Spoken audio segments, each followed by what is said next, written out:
Vou pedir que todos inclinemos nossas cabeças em oração, todas as cabeças inclinadas e todos os olhos fechados. Para muitos milhares de pessoas que estão aqui hoje, esta será uma hora de decisão.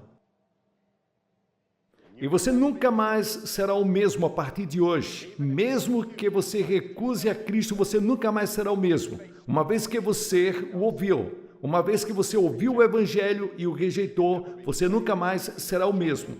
A Bíblia fala do jovem rico que rejeitou Jesus Cristo e se afastou triste, perturbado emocionalmente. Porque quando você rejeita as reivindicações de Cristo, isto é uma coisa muito séria. Será uma hora de decisão para muitos de vocês que o recebem hoje. Sua vida nunca mais será a mesma. A sua casa nunca mais será a mesma. Então vamos orar. Vamos ouvir a palavra de Deus com atenção e com reverência. A mensagem da cruz. Oremos. Pai nosso que estás nos céus, nós te agradecemos pelo teu amor, ó Deus. Sim, o amor que alcança todo mundo, que envolve toda a humanidade. Esse amor que envolve os russos, os chineses, que ama os britânicos, os americanos, africanos. Sim, Senhor, o Senhor ama o mundo inteiro. E não duvidamos disso. O Senhor enviou o seu Filho para morrer pelo mundo inteiro. E nós estamos incluídos em seu plano de redenção. E nós te agradecemos por isso nessa hora em que a história está sendo proclamada. As boas novas de Deus, o amor de Deus que o Senhor está disposto a perdoar. Oramos para que muitos hoje recebam essa mensagem, aceitem o seu Filho Jesus Cristo e viva de acordo com a palavra de Deus. Amém. Estamos nos divertindo muito aqui, não é verdade? Aqui em Chicago nós ouvimos muitas belas canções, testemunhos, e esse é um edifício muito grande, uma arena muito gloriosa aqui em Houston, Texas, em que hoje milhares de pessoas estão aqui reunidas, o local está lotado, a sua capacidade está no máximo hoje. E quero que você abra comigo no Evangelho de Lucas, capítulo 11. Capítulo 11 do Evangelho de Lucas, começando com o versículo 29. Começando com o versículo 29, espero que vocês tenham suas Bíblias. Quantos têm suas Bíblias hoje? Levantem-nas. Olhem para as Bíblias, milhares de Bíblias em todos os lugares. Agora, o capítulo 11, versículo 29 do Evangelho de Lucas. E quando as pessoas estavam reunidas, ele começou a dizer que esta é uma geração má. Eles buscam um sinal, e nenhum sinal será dado, senão o sinal de Jonas, o profeta. Pois assim como Jonas foi um sinal para Nínive, assim também o Filho do Homem será para esta geração. A rainha do sul se levantará no julgamento com os homens desta geração e os condenará. Pois ela veio de partes remotas da terra para ouvir a sabedoria de Salomão. E eis aqui está, quem é maior que Salomão. Os homens de Nínive se levantarão no julgamento com esta geração e a condenarão, porque se arrependeram com a pregação de Jonas. E eis aqui está, quem é maior que Jonas. Está aqui, Jesus. Agora, o povo de Israel queria que Jesus fizesse algo sensacional para provar que ele realmente era o Filho de Deus. Mas Jesus está dizendo nessa passagem que você está procurando um sinal. Tudo bem, eu lhes darei um sinal. Eu sou o sinal. E Jesus estava dizendo que o povo dos dias de Jonas ouviu a mensagem de Deus e se arrependeu. E eles vão se levantar no julgamento como testemunhas contra o povo dos dias de Jesus, que o rejeitou. Ele disse que a rainha do sul reconheceu a sabedoria de Salomão, mas ele disse, em mim você tem uma sabedoria maior do que toda a sabedoria de Salomão. Ele disse que Você é cego, você não pode ver a verdade. Você é surdo, você não pode ouvir a verdade. Ele disse: eu sou a verdade, eu sou a luz do mundo, eu sou o sinal. Agora, quando você é confrontado por Jesus, qual é a sua reação quando você é confrontado com Jesus Cristo? Qual é a sua reação? A reação dos escribas e fariseus foi de hostilidade. O povo da época de Nínive ficou humilhado e se arrependeu quando eles ouviram e foram confrontados pela mensagem de Deus. E a pergunta que todos nós fazemos hoje é essa pergunta: o que vocês pensam de Cristo?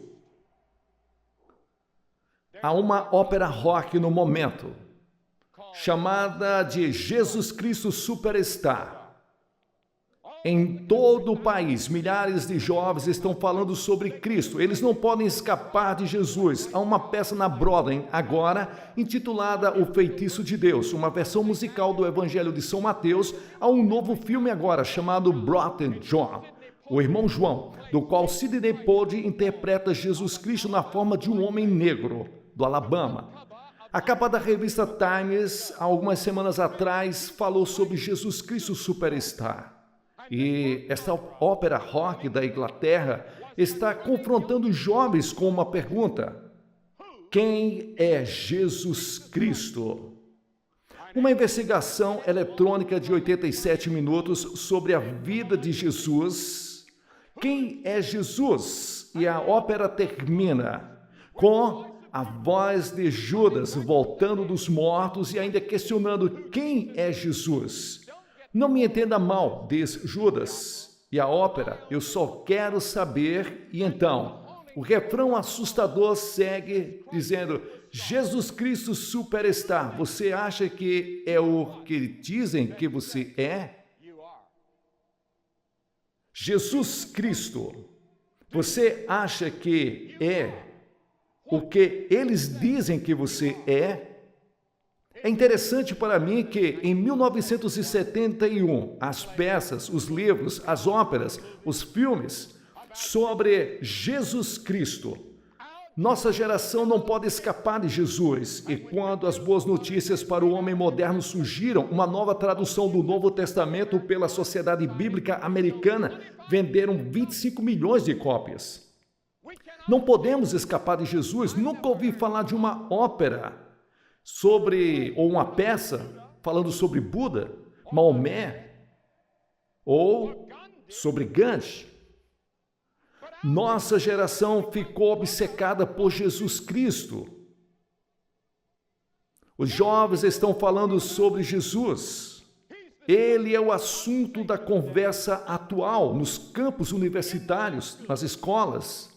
Em todos os lugares, os jovens estão falando sobre Jesus Cristo e estão fazendo a pergunta: quem é Ele? Quem é esse Jesus? Não podemos escapar dele. Você se lembra daquele dia em que Saulo, que estava perseguindo os cristãos, estava na estrada para Damasco e uma luz ofuscante veio sobre ele, ele caiu e ficou ali prostrado na terra e disse: quem é você, Senhor? A pergunta que nossa geração, os jovens nos campos estão fazendo hoje: quem é você, Jesus Cristo? Quem é Jesus? Porque não podemos escapar deles. Porque ele está em nossa consciência, em nossa mente. Então, as nossas peças, os nossos poemas, as nossas óperas falam sobre ele. Ele é apenas um herói revolucionário ou é algo mais? Ele viveu apenas 33 anos. Ele nunca viajou mais de 160 quilômetros. Ele nunca teve qualquer educação formal. E ainda assim, 2000 anos depois, uma geração inteira está falando de Jesus, Jesus Cristo. Alguns dizem que ele era um louco. Algumas pessoas de sua época disseram que ele era louco, disseram que era um maníaco. Havia outros que diziam que ele era um revolucionário. Ele veio para liderar uma revolução, ele era um revolucionário. Na sessão que ele mudou a vida dos homens, ele era, mas ele nunca liderou uma revolução contra Roma. Ele nunca liderou uma revolução contra as autoridades existentes. Na verdade, alguns deles tentaram convencer a fazer isso e pensaram que ele iria. Quando eles descobriram que ele estava construindo um reino espiritual, eles deixaram Jesus de lado. E quando tentaram convencer Jesus a ficar contra o governo, ele disse: me dê uma moeda. De quem são essa esfinge?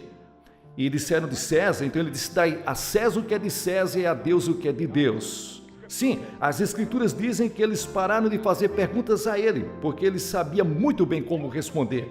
O Jesus era um homem do estabelecimento. Algumas pessoas dizem que ele representava o status quo. Algumas pessoas dizem que Jesus Cristo é aquele sobre o qual a cultura ocidental foi construída e que a América é realmente a organização de Jesus na Terra. Bem, eu quero dizer a você que se a organização dele depender da burocracia que nós construímos, nós estamos acabados. Não há muita esperança para o mundo. Jesus Cristo não é uma instituição. Ele está construindo outro reino. Ele está construindo um reino eterno.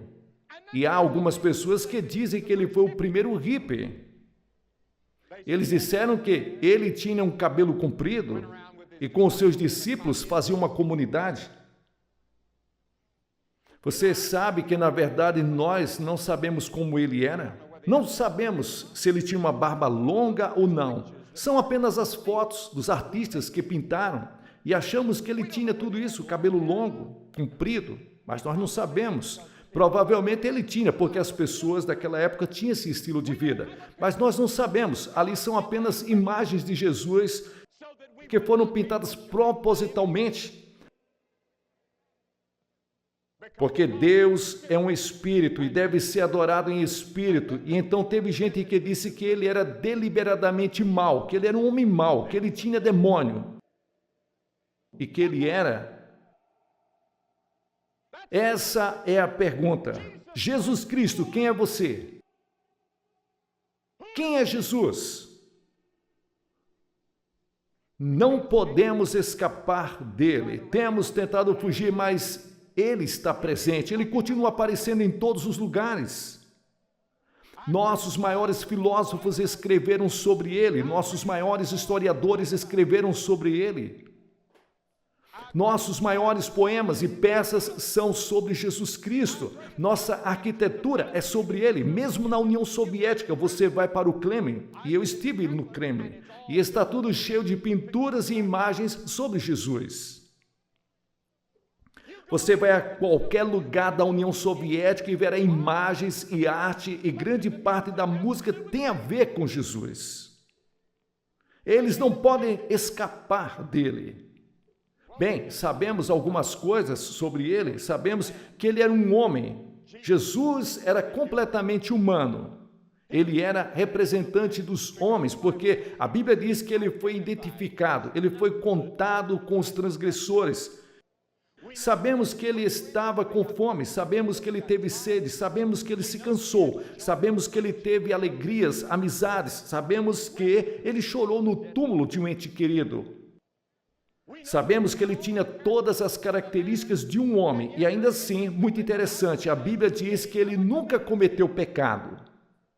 Na verdade, ele ficou diante das pessoas de sua geração, diante dos seus vizinhos e disse: apontem se eu já cometi algum pecado. Eles não puderam dizer nada. Bem, eu lhes direi, se eu dissesse isso, toda a minha equipe e a minha esposa que está aqui pularia, ficaria de pé e diria: você já cometeu pecado.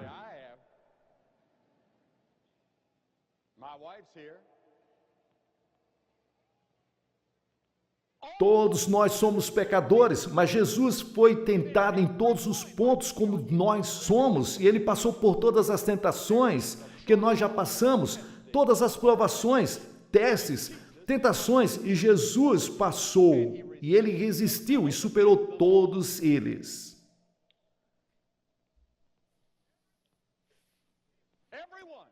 Ele era um homem,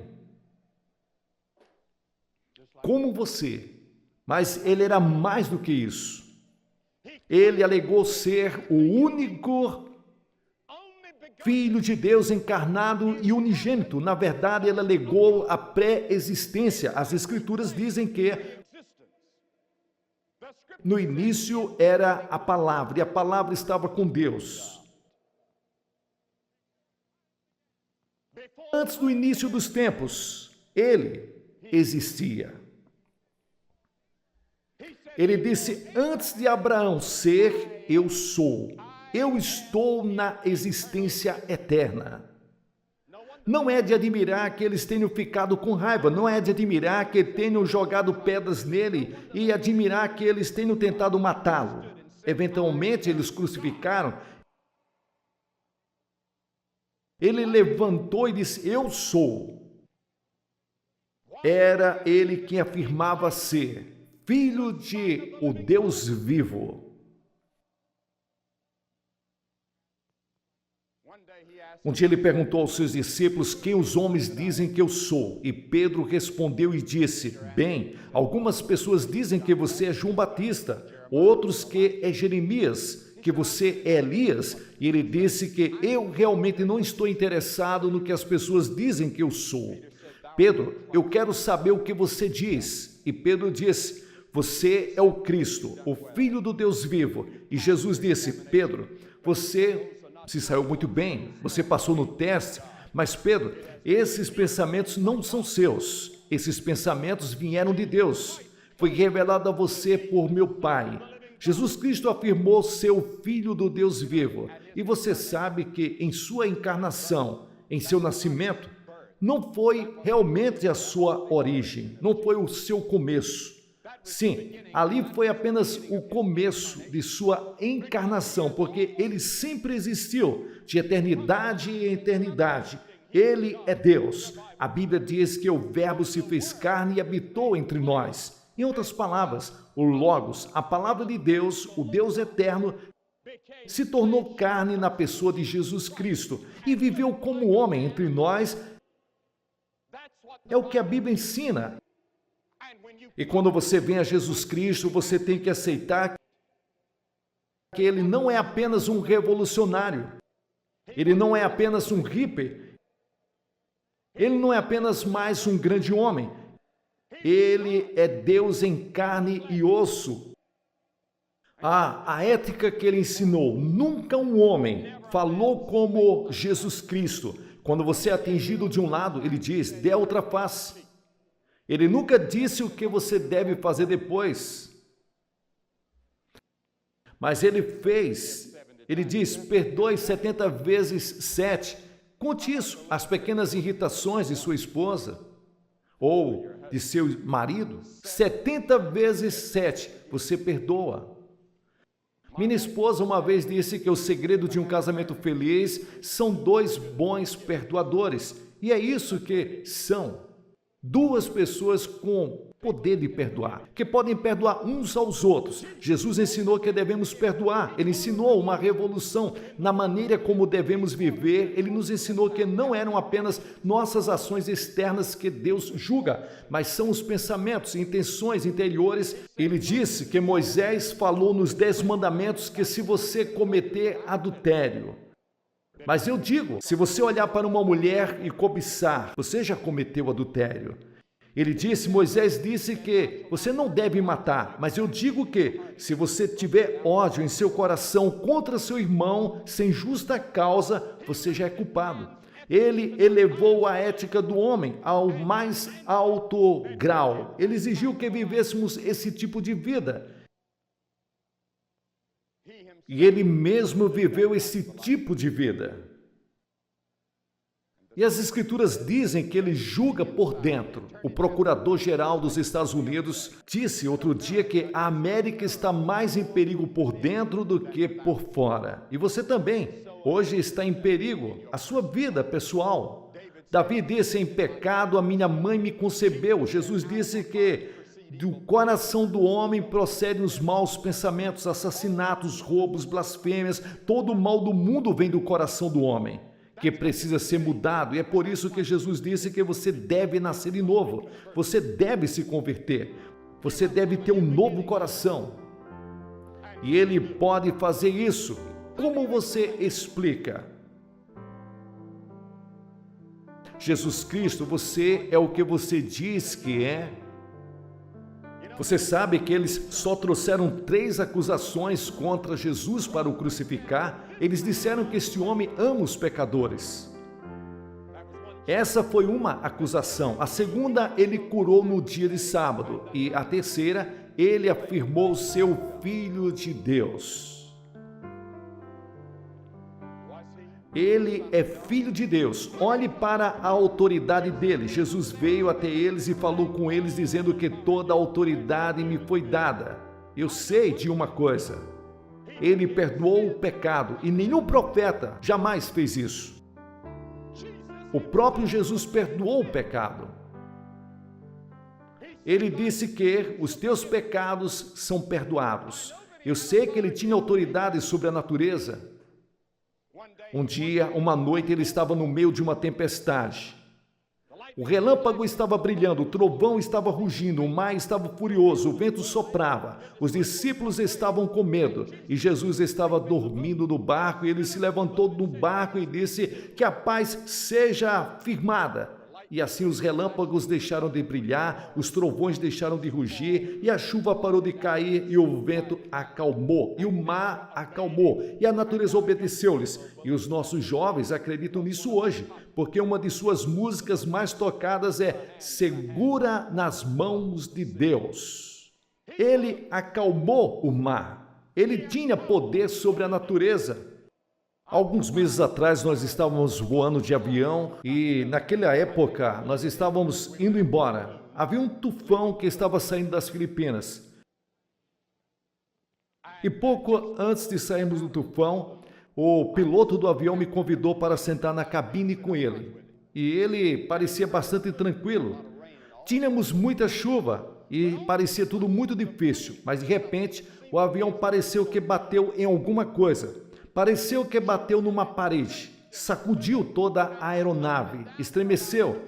E então, de repente, mergulhamos no sol brilhante e no ar suave. E o piloto virou-se para mim com suor escorrendo do rosto e disse: você sabe, isso foi a mão de Deus. O Deus poderoso nos ajudou e segurou a aeronave. Mas Jesus poderia pegar uma tempestade como essa e transformá-la. Ele poderia pegar o relâmpago e jogá-lo de volta na nuvem. Ele tem poder sobre a natureza. Por quê? Porque ele é o Deus da natureza. Essas são as suas leis. Elas o obedecem. Ele tinha autoridade sobre as doenças. Li outro dia onde Mao Zedong, na China, afirmava ter curado 80% de todas as pessoas surdas na China. E uma dessas pessoas que voltaram, jogando no time de ping-pong, disse que Mao Zedong é o Jesus Cristo da China. Hoje eles falam sobre o culto à personalidade. Eles têm uma grande personalidade lá, mas Jesus fez o cego ver. Ele fez o surdo ouvir. Ele ressuscitou os mortos. De acordo com o registro, ele tinha autoridade sobre os demônios. Você diz: Billy, você acredita em demônios? Eu certamente acredito. E Jesus confrontou demônios uma e outra vez e ele poderia expulsá-los. E pessoas que estavam loucas sob os poderes dos demônios recuperaram sua sanidade.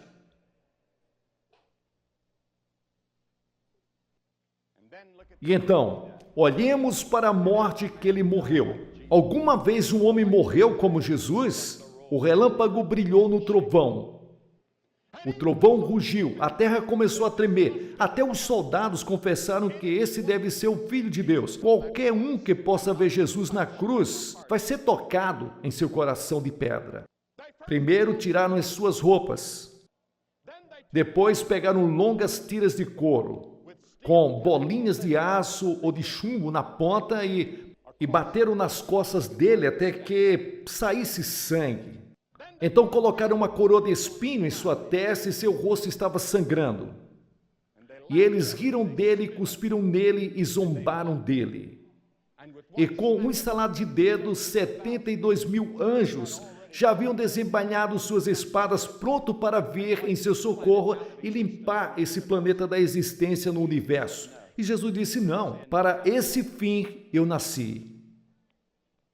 E ele arrastou e levantou e puxou aquela cruz. E vocês nunca se esqueçam de uma coisa: o homem que ajudou Jesus a carregar aquela cruz era um homem negro.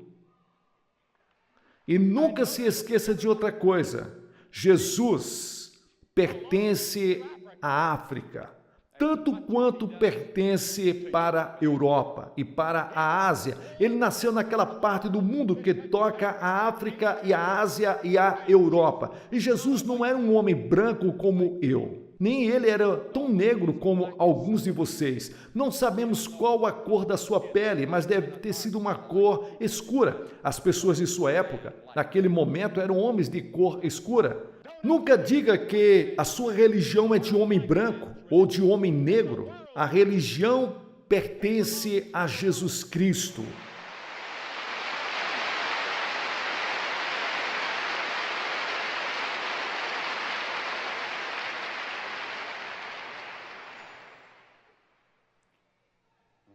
Todo mundo, quando ele morreu na cruz, eles pregaram e colocaram os pregos em suas mãos. E você sabe o que ele disse: perdoe-os, eles não sabem o que fazem.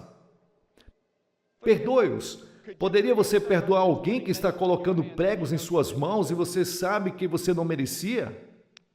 Ele não se contorceu, ele não gritou, ele não gritou. Ele apenas pegou e disse: Senhor, perdoe. Eles não sabem o que estão fazendo. Isso foi assim que, dessa forma, ele confrontou a violência de sua época. E, então, na cruz, ele disse: meu Deus, por que o Senhor me deixou? Então ele abaixou a cabeça e disse: está consumado.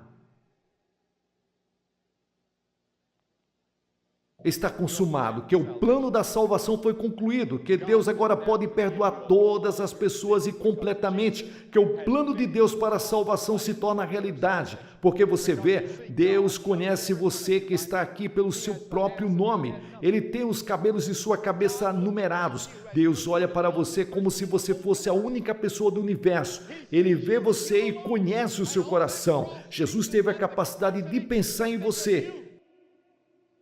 Ele te amou o suficiente para permanecer na cruz.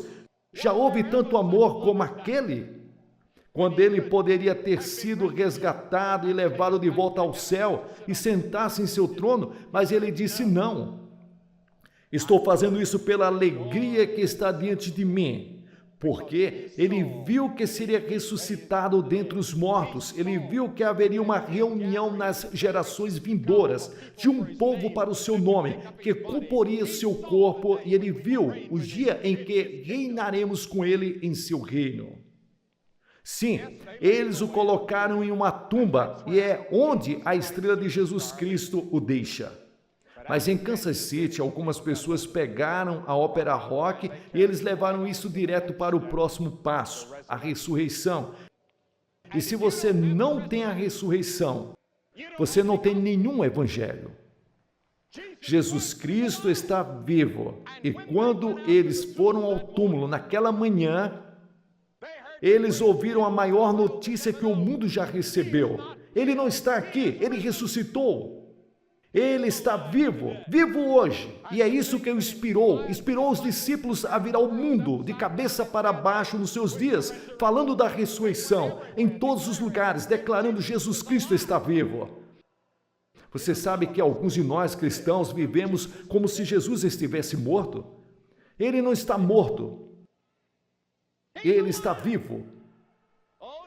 Você está passando por seus problemas, suas provações, suas tentações e seus testes e suas pressões, e você está sob ataque satânico. E o tempo todo, constantemente, você sabe, eu acho que muitas maneiras, em alguns aspectos, é mais fácil não ser um cristão nesse mundo. Porque o diabo pode deixá-lo em paz. No momento em que você recebe a Cristo como Salvador, a menos que viva de joelhos e viva nas Escrituras e mantenha sua guarda elevada e tenha uma armadura espiritual vestida, pelo menos em todos os momentos, porque você pode se decepcionar um dia como cristão. Mas se você estiver com Jesus Cristo, receber Jesus em todas as direções da sua vida, você dá meia volta e começa a ir contra a maré como cristão, e isso é difícil. Mas você sabia que também é difícil ser pecador à medida que você envelhece? Porque a Bíblia diz que o caminho do transgressor é difícil.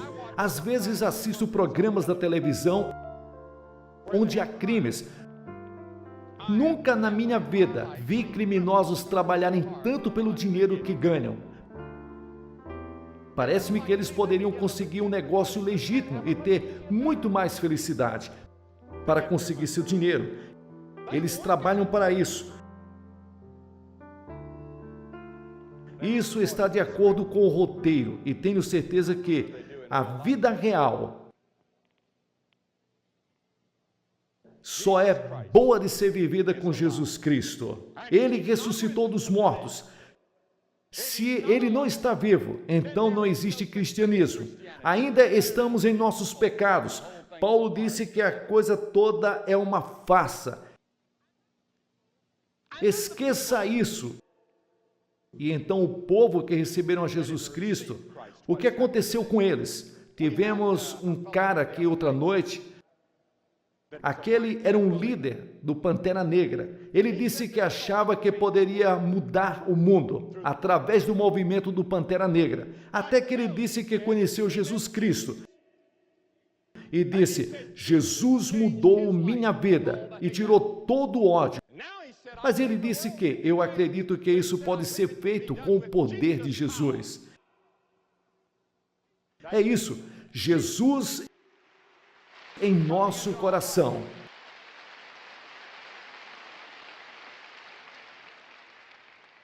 Você sabe, se eu não tivesse nenhuma prova científica de que Jesus Cristo viveu e vive, eu ainda confiaria nele por causa do que ele fez por mim. A alegria, a paz, a segurança, o amor que ele me deu, sua graça, que é minha hoje.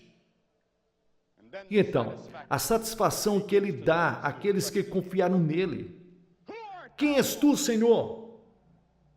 Jesus Cristo. É você quem diz que eu sou? Essa é a pergunta que cada um de vocês hoje terá que responder. Quem é Jesus? Se Jesus afirmou ser Deus e não era Deus, então ele era um mentiroso.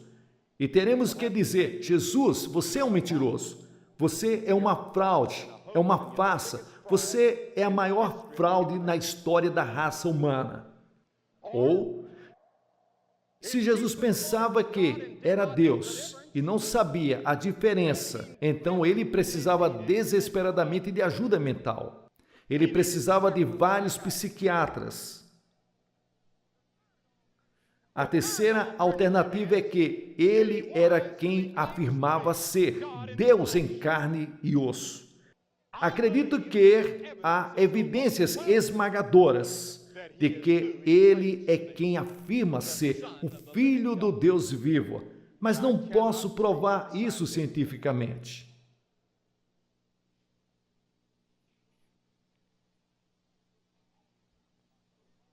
Mas posso provar pelas vidas que ele transforma todos os dias. Posso provar isso porque no meu coração eu não digo eu acho, eu digo que sei. E você sabe que há outro elemento em nossas vidas sobre o qual não pensamos muito, e esse elemento chama-se fé. Você pensa na fé? Não. Mas todos os dias você tem fé. Fé em sua esposa que não colocou veneno no seu café da manhã. Você tem fé nela. Ela pode ter vontade, mas ela não fez. Você tem que ter fé no seu banco. Quando você escreve ali no talão de cheque, você assina e o banco diz que você tem dinheiro e vai pagar. Você tem que ter fé no governo. Quando você saca uma nota de $1 agora, eu sei que eles estão recolhendo, mas você tem que ter fé que aquele dólar vai ser aceito por muitas pessoas. Tudo o que fazemos é pela fé. Agora, por exemplo, quando eu subo uma colina, eu moro nas montanhas da Carolina do Norte e temos muitas colinas. Não paro o meu carro antes de chegar ao fim do topo da colina. E ali eu sei que o carro vai subir. Eu tenho fé e acredito que tudo vai funcionar. Isso é fé. Você tem que ter fé. Você sentou nessa cadeira, você sentou e você teve fé que ela não ia se quebrar. Você não examinou e fez força para ver se ela ia se quebrar, mas pela fé você sentou nela. Fé, nós vivemos pela fé. Tudo que as pessoas fazem é pela fé. Nós acreditamos que eles construíram a cadeira que funciona. Tudo é pela fé. Coloque sua fé em Jesus Cristo como seu Senhor e Salvador e você saberá quem Ele é. Quem é Jesus? Você o aceita pela fé e Ele entra em sua vida e em seu coração e você sabe que Ele é quem afirma ser.